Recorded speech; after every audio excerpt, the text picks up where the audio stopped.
Pemargin promosi Wiadin Parikrama Pariwisata sejeroni nincapang pengrauh wisatawan ke Bali, pemekas ring Karangasem, kaptiang ngelantur kewentanan nyani.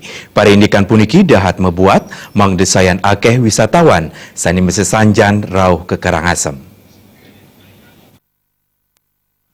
Erupsi Gunung Agung yang menyebabkan Praktisi sepisanan pelaku pariwisata Nengah Yase Adi Susanto Mausang sangkaning kewentanan wisatawan ring Kabupaten Karangasem durung deg-deg kewentanane sani mangkin makudang-kudang pangupaya kelaksanayang Pemkab kesarengin makudang-kudang angge. Sili tunggil ipun nincapang malih pemargin promosi melarapan antuk ngelaksanayang parikrama ring Undagan Bali Wiadi Nasional antuk ngambil genah ring Kabupaten Karangasem.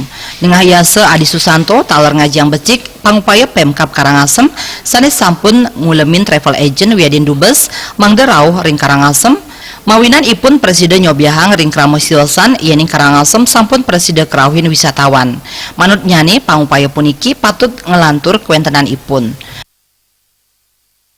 Tetapi tentu saja harus konsisten kita lakukan, seperti saya bilang tadi, event-event berskala nasional juga kalau misalnya bisa kita adakan di Karangasem akan lebih bagus, dan promosi tentunya baik di media sosial, media TV juga, media cetak dan sebagainya harus gencar kita laksanakan. Dan mohon sekali kalau dari sisi saya sih, kalau misalnya